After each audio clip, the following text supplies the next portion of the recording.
UN in a way is like an old company, not entirely keeping up with the market, but occupying the space.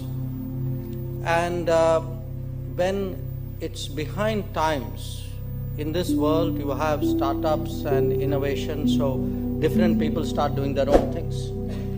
Now, they would like to mainstream that into the market and see that the principal players are in tune with these trends. But when they are not, I think countries, as companies do, start doing their own thing. So what you have today is, yes, there is a UN.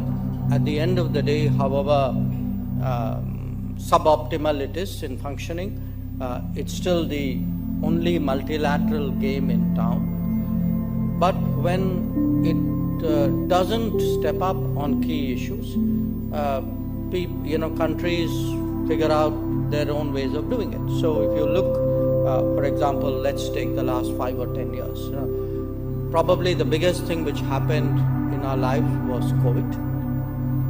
Now think about what did the UN do on COVID, and I think the answer is not very much. Now you have two conflicts going on in the world today, two very serious conflicts.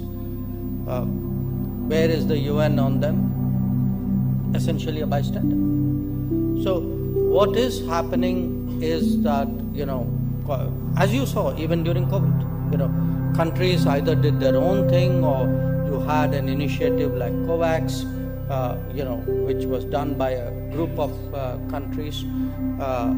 When it comes to the big issues of the day, I think increasingly you find combinations of countries who come together and say, let's agree on this and let's go and do it.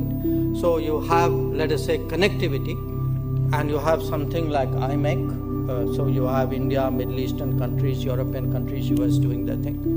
You have, say, in the Indo-Pacific, how do you, look after the global commons? So you have the Quad, which does its own thing. You had even in climate action, you had the International Solar Alliance. You have the Coalition for Disaster Resilient Infrastructure, all bodies which came from outside the UN framework. So I think today the UN will continue, but increasingly there's a non-UN space, which is the active space, and I think it's telling on the UN.